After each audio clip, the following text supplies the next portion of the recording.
दरबार की कार्यवाही चल रही थी। सभी दरबारी एक ऐसे प्रश्न पर विचार कर रहे थे जो राजकाज चलाने की दृष्टि से बेहद अहम न था।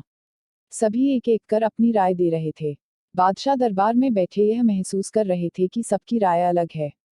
उन्हें आश्चर्य हुआ कि सभी एक जैसे क्यों नहीं सोचते।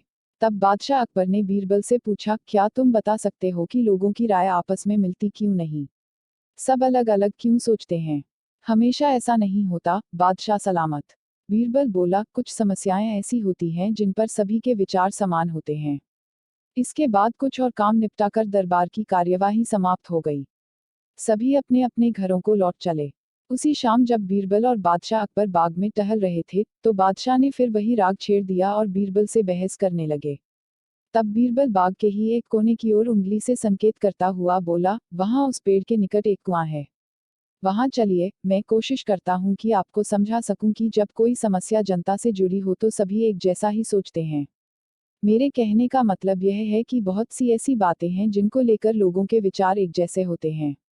बादशाह अकबर ने कुछ देर कुएं की ओर घूरा, फिर बोले, लेकिन मैं कुछ समझा नहीं, तुम्हारे समझाने का ढंग कुछ अजीब सा है। बादशाह जबकि जानते थे कि बीरबल अपनी बात सिद्ध करने के लिए ऐसे ही प्रयोग करता रहता है।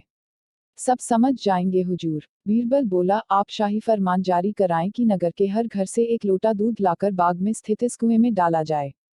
दिन पूर्णमासी का होगा। हमारा नगर बहुत बड़ा है, यदि हर घर से एक लोटा दूध इस कुएं में पड़ेगा तो यह दूध से भर जाएगा। बीरबल की यह बात सुन बादशाह अकबर ठहाका लगाकर हंस पड़े। फिर भी उन्होंने बीरबल के कहेनुसार फरमान जारी कर दिया। शहर भर में मुनादी करवा दी गई कि आने वाली पूर्णमासी के दिन हर घर से एक लोटा दूध लाकर शाही बाग के कुएं में डाला जाए। जो ऐसा नहीं करेगा उसे सजा मिलेगी। पूर्णमासी के दिन बाग के बाहर लोगों की कतार लग गई। इस बात का विशेष ध्यान रखा जा रहा था कि हर घर से कोई न कोई वहां जरूर आए। सभी के हाथों में भरे हुए पात्र, बर्तन दिखाई दे रहे थे। बादशाह अकबर और बीरबल दूर बैठे यह सब देख रहे थे और एक दूसरे को देख मुस्करा रहे थे। सांझ ढलने से पहले कुएं में दूध डालने का काम पूरा हो गया। हर घर से दूध लाकर कुएं में डाला गया था। जब सभी वहां से चले गए तो बादशाह अकबर व बीरबल ने कुएं के निकट जाकर अंदर झांका।